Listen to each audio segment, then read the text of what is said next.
മമ്മൂട്ടി മോഹൻലാലും ഉൾപ്പെടെയുള്ള സൂപ്പർ താരങ്ങൾ ബോക്സ് ഓഫീസിൽ കുറച്ച് കിടിലൻ സിനിമകളായിട്ട് വന്നെങ്കിലും ഓണം സീസൺ രണ്ടാം നിരയിൽ നിൽക്കുന്ന കുറച്ച് നടന്മാർ കൊണ്ടുപോയി. ആ ഒരു ഓണം സീസൺ 1993 ആ സീസണിലെ സിനിമകളെ കുറിച്ചും അതിന്റെ ബോക്സ് ഓഫീസ് സ്റ്റാറ്റസ് ഒക്കെയാണ് ഇന്ന് നമ്മൾ ഡിസ്കസ് ചെയ്യാൻ പോകുന്നത്.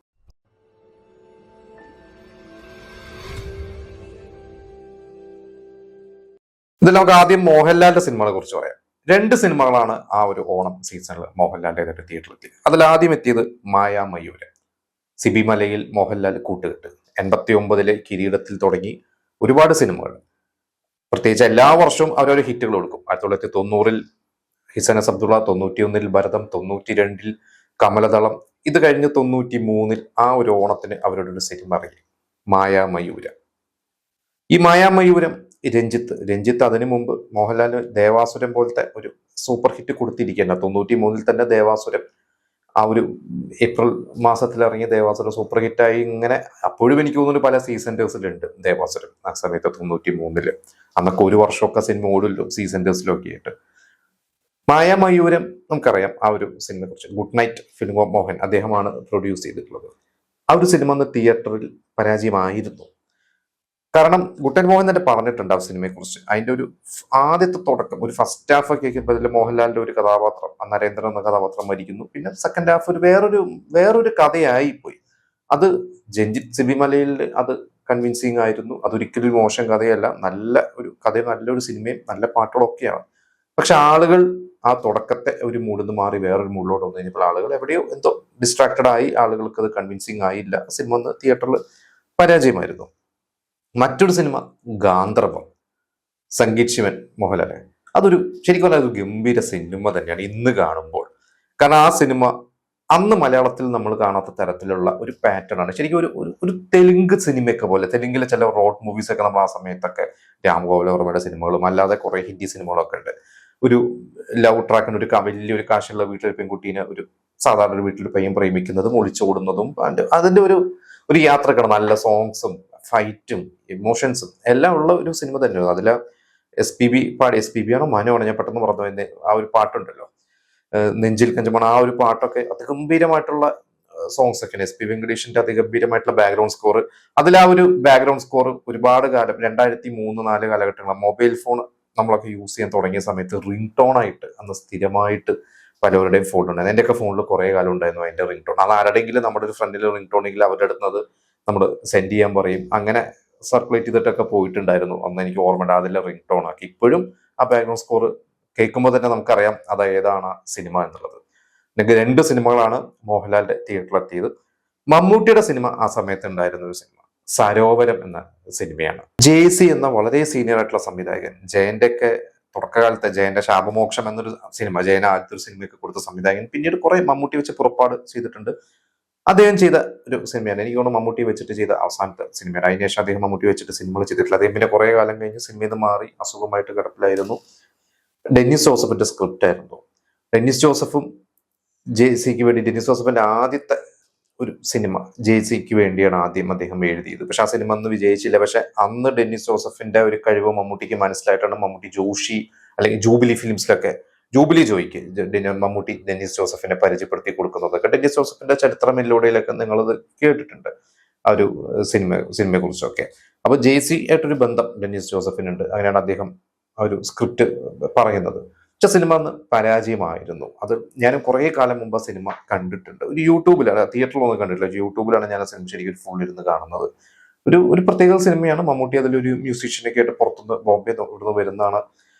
നരേന്ദ്രപ്രസാദ്, ജയസുധ ഉണ്ട് അതിൽ. ഒരു ജയസുധയും നല്ലൊരു റോളാണ് ആ ഒരു സിനിമയിൽ ചെയ്തിരിക്കുന്നത്. പക്ഷെ ആ സിനിമ അന്ന് ആളുകൾക്ക് ഇഷ്ടപ്പെട്ടില്ല. മമ്മൂട്ടിയുടെ ആരാധകർക്ക് തൃപ്തി വന്നില്ല ആ ഒരു സിനിമ. അടുത്ത സിനിമ എന്റെ ഭയങ്കര ഫേവറേറ്റ് സിനിമയായിരുന്നു. ഇപ്പൊ കണ്ടിട്ട് കുറേയായി, പക്ഷെ അന്ന് കുട്ടിക്കാലത്ത് കാസറ്റ് എടുത്ത് കണ്ടിട്ടുള്ള സിനിമയാണ് ഓഫ് ആബി. ശ്രീകുട്ടൻ എന്ന ഡയറക്ടർ, തക്ഷശിയിലെ ഒക്കെ ഡയറക്ട് ചെയ്തിട്ടുള്ള ശ്രീകുട്ടനാണ് ഡയറക്ട് ചെയ്തിരിക്കുന്നത്. അദ്ദേഹം ഹരിഹരന്റെ അസോസിയേറ്റ് ആയിരുന്നു. നല്ലൊരു ഫിലിം മേക്കർ ആയിരുന്നു. പക്ഷെ അദ്ദേഹം അധികം സിനിമകളൊന്നും ചെയ്യാൻ പറ്റിയിട്ടില്ല. അതില് തമിഴ് നടൻ നാഗേഷ് ഉണ്ട്. പിന്നെ ഒരു പുതുമുഖ നടനാണ് അതിൽ അഭിനയിച്ചിരിക്കുന്ന, പുതുമുഖ ഒരു നായകനാണ്. പിന്നെ തിലകനുണ്ട്, ശ്രീവിദ്യ ഉണ്ട്, നാസർ ഉണ്ട്. വലിയ സ്റ്റാർ കാസ്റ്റ് ആയിരുന്നു ആ സമയത്തെ നമുക്കറിയാം ഒരു അനിമേഷൻ മൂവിയാണ്. മലയാളത്തിൽ അത്തരത്തിലുള്ള സിനിമ ആദ്യമായിട്ടാണ് വരുന്നത്. അതുകൊണ്ടായിരിക്കാം അന്ന് തിയേറ്ററിൽ അത് വിചാരിച്ച പോലെ ഒരു അംഗീകാരം കിട്ടിയില്ല. പക്ഷെ ഇന്നും അതിലെ ചില സീൻസിനെ കുറിച്ച് അതിനെക്കുറിച്ചുള്ള സിനിമയെ കുറിച്ച് കുറെ ചർച്ചകളൊക്കെ പലപ്പോഴും സോഷ്യൽ മീഡിയയിൽ വരാറുണ്ട്. ഇടയ്ക്ക് ശ്രീകുട്ടൻ ഡയറക്ടറിന് അദ്ദേഹം തന്നെ അതിനെക്കുറിച്ചുള്ള കമന്റുകളൊക്കെ ചിലപ്പോൾ കമന്റ് ചെയ്യുന്നതൊക്കെ ഞാൻ ഫേസ്ബുക്കിൽ പല ഗ്രൂപ്പുകളും കണ്ടിട്ടുണ്ട്. പിന്നെ മറ്റൊരു സിനിമ ജയറാം അഭിനയിച്ച ആഗ്നേയം, PG വിശ്വംഭരൻ സംവിധാനം ചെയ്ത സിനിമയാണ്. കലു ഡെന്നിസിന്റെ സ്ക്രിപ്റ്റാണ്. ഗൗതമി സിദ്ദിഖ്. ആഗ്നേയം ഈ കാസറ്റ് എടുത്തിട്ടൊക്കെയാണ് ഞാനത് കണ്ടിട്ടുള്ളത്. അതിൽ ജയറാം ഒരു ഡോക്ടറാണ്. ജയറാം ജയിലിൽ ഒരു കൊലപാതക കുറ്റത്തിന് ജയിലിൽ ചാടുന്നതും ഒരു ചെറിയൊരു സസ്പെൻസും ഒക്കെ സിനിമയിലുണ്ട്. പക്ഷെ അതും അന്ന് വിചാരിച്ച പോലെ തിയേറ്ററിൽ ആ സിനിമ അന്ന് ഏറ്റില്ല. പിന്നെയാണ് അടുത്ത സിനിമ ഞാൻ നേരത്തെ പറഞ്ഞ ആ ഓണം ബോക്സ് ഓഫീസ് തൂക്കിയ സിനിമ അദ്ദേഹം എന്ന ഇദ്ദേഹം. വിജയ് തമ്പി അന്ന് ഒരുപാട് ഹിറ്റുകൾ ഇത് രണ്ടാം നിര നടന്മാരെ വെച്ചിട്ടൊക്കെ അന്ന് എടുക്കുന്ന ഒരു സമയമാണ്. വിജയ് തമ്പിയുടെ സ്വന്തം ആളാണ് സിദ്ദിഖ്. ഇതിൽ സിദ്ദിഖും ജഗദീഷും പിന്നെ മാധു ഉണ്ട്. ഒരുപാട് സ്റ്റാർ കാസ്റ്റ് ഉള്ള ഒരു സിനിമ തന്നെയാണ് അത്. അദ്ദേഹം സിയാദ് കോക്കാണ് പ്രൊഡ്യൂസ് ചെയ്തിരിക്കുന്നത്. ജയപള്ളശ്ശേരിയാണ് അത് എഴുതിയിരിക്കുന്നത്. അതൊരു കോമഡി സിനിമയല്ല, കോമഡി ഉണ്ട്, എന്നാൽ ഒരു ത്രില്ലിംഗ് മൂഡിലുള്ള കുറേ സിദ്ദിഖിന്റെ ഒക്കെ നല്ലൊരു ആക്ഷൻ ഓറിയന്റഡ് ഒരു ക്യാരക്ടർ തന്നെയായിരുന്നു. ശരിക്കും ഇത്രയും സിനിമകളിൽ വെച്ചിട്ട് അന്ന് സരോവരൊക്കെ അന്ന് വിചാരിച്ച പോലെ സ്വീകരിക്കാതെ പോയ ഒരു സിനിമയാണ് മായാമയൂരം. നേരത്തെ ഞാൻ പറഞ്ഞു. ഗാന്ധർവവും അങ്ങനെ വൻ വിജയമായി പോയില്ല. നല്ല ബഡ്ജറ്റും ഒക്കെ ഉള്ളതുകൊണ്ടായിരിക്കാം. പക്ഷെ ഒരു വിഭാഗം കുറച്ച് ആളുകൾക്ക് ഇഷ്ടപ്പെട്ടു, പക്ഷെ കുറെ പേർക്ക് ഇഷ്ടപ്പെട്ടില്ല. എന്റെ ക്ലൈമാക്സ് ഒക്കെ ആ സമയത്തൊക്കെ ആയപ്പോഴേക്കും കുറെ കൈ വിട്ടുപോയി. തിയേറ്ററിൽ കൂവലായിരുന്നു അതൊക്കെ. ഞാൻ ആ സിനിമ അന്ന് തിയേറ്ററിൽ കണ്ടിട്ടില്ല, പക്ഷെ പറഞ്ഞു കേട്ടിട്ടുണ്ട്. പിന്നെ ഓഫാബി നേരത്തെ ഞാൻ പറഞ്ഞ പോലെ അതങ്ങനെ പോയി. ആഗ്നേയം അങ്ങനെ പോയി. പക്ഷെ ഈ കൂട്ടത്തിൽ അന്ന് കളക്ഷൻ ഒരുപക്ഷെ ഗാന്ധർവത്തിനായിരിക്കാം, പക്ഷെ ബഡ്ജറ്റ് വെച്ച് നോക്കുമ്പോൾ ഏറ്റവും കൂടുതൽ ലാഭം കിട്ടിയത് ഇദ്ദേഹം എന്ന സിനിമ തന്നെയാണ്. ഈ പറയുന്ന സിനിമകളൊന്നും ഞാൻ അന്ന് തിയേറ്ററിൽ കണ്ടിട്ടില്ല. പക്ഷെ ആ വെക്കേഷൻ സമയത്ത് ഞാൻ തിയേറ്ററിൽ കണ്ട സിനിമ എന്ന് പറയുന്നത് അന്ന് കേരളത്തിൽ തരംഗമായി ഓടിക്കൊണ്ടിരിക്കുന്ന ജെന്റിൽമാൻ ആണ്. തൃശ്ശൂര് രാഗം തിയേറ്ററിലാണ് ജെന്റിൽമാൻ കാണാൻ വേണ്ടി ഞാൻ പോകുന്നത്. ആ ഒരു വെക്കേഷൻ തുടങ്ങുന്ന ഒരു സമയത്ത് അന്ന് രാഗം തിയേറ്ററിൽ ജെന്റിൽമാൻ കാണാൻ പോകുമ്പോൾ നല്ല തിരക്കാണ്. അന്ന് എല്ലാവരും പറഞ്ഞു മായാമയൂരം, അന്ന് രാമദാസ് തിയേറ്റർ ഇറങ്ങി. മായാമയൂരം ഇറങ്ങിയിട്ടുണ്ട്, എനിക്കൊന്നും ഇറങ്ങി കുറച്ച് ദിവസമായി. പക്ഷെ വളരെ മോശം അഭിപ്രായമാണ് അന്ന് ആളുകൾ പറഞ്ഞത്. അങ്ങനെ ആളുകൾ മുഴുവൻ ഇടിച്ചു കയറി കണ്ടത് ആ സമയത്ത് ജെന്റിൽമാൻ ആണ്. പിന്നെ ഇദ്ദേഹം തൃശ്ശൂർ രാഗം തിയേറ്ററിൽ, അത് പിന്നീടാണ് ഇറങ്ങിയിട്ടുള്ളത്. എനിക്ക് ഓർമ്മയുണ്ട്, ഇറങ്ങിയതൊക്കെ ഓർമ്മയുണ്ട്. സരോവരം ബിന്ദു തിയേറ്ററിലാണ്. മറ്റു സിനിമകളൊന്നും എനിക്ക് പെട്ടെന്ന് ഓർമ്മ കിട്ടുന്നില്ല ഏതൊക്കെ തിയേറ്ററിൽ. പക്ഷെ അന്ന് ട്രെൻഡായി ഓടിക്കൊണ്ടിരുന്നത് ജെന്റിൽമാൻ തന്നെയാണ്. ജെന്റിൽമാൻ തരംഗം തന്നെയാണ്. കാരണം അപ്പോഴേക്കും ജെന്റിൽമാന്റെ പാട്ടുകളൊക്കെ അന്ന് ആ ഒരു ജൂലൈ അവസാനവും ഓഗസ്റ്റ് ഫസ്റ്റ് വീക്കിലൊക്കെ ജെന്റിൽമാനിലെ ചിക്ക് ബുക്ക് റൈലേ എന്നുള്ള പാട്ടൊക്കെ ഓൾറെഡി ഹിറ്റ് ആയതുകൊണ്ട് സിനിമ തിയേറ്ററിൽ കാണാൻ സ്കൂൾ അടയ്ക്കാൻ വേണ്ടി എല്ലാവരും വെയിറ്റിംഗ് ആയിരുന്നു. അന്ന് ഫാമിലി ഓഡിയൻസ് വരെ ഒന്ന് ഇടിച്ചു കയറി കണ്ടിട്ടുള്ള സിനിമയാണ് ജെന്റിൽമാൻ. പിന്നെ അന്ന് ബട്ടർഫ്ലൈസ് സിനിമ അതിന് മുമ്പ്, ഓണത്തിനൊക്കെ മുമ്പ് തിയേറ്ററിൽ ഇറങ്ങിയിരുന്നു. ബട്ടർഫ്ലൈസ് വന്ന് പല ബി സെന്റേഴ്സിലും പിന്നീട് സി സെന്റേഴ്സിലൊക്കെ അന്ന് ഓടിയിരുന്ന ഓർമ്മയുണ്ട്. അപ്പൊ ഇതൊക്കെയാണ് 93 ഓണം സീസണിനെ കുറിച്ചുള്ള എന്റെ അറിവുകളും.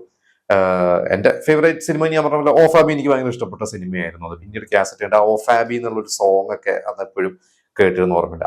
ഇദ്ദേഹം രസമുള്ള സിനിമയാണ്. ഗാന്ധർവവും നല്ല രസമുള്ള സിനിമയാണ്. എനിക്ക് ഗാന്ധർവം പലപ്പോഴും ഇപ്പൊ റിപ്പീറ്റ് ആയിട്ട് പലപ്പോഴും അതിലെ പാട്ടുകളും സീൻസും മോഹൻലാലിന്റെ ഡാൻസും ഒക്കെ ഗംഭീരമായിട്ട് കാണാം. നല്ലൊരു മേക്കിംഗ് ആണ് ആ സിനിമ കണ്ടു കഴിഞ്ഞാൽ. ഭയങ്കര ഒരു ഫീലാണ്. അത് സംഗീത് ശിവന്റെ ഒരു ഗംഭീര ഫിലിം മേക്കർ തന്നെയാണ് സംഗീത് ശിവൻ.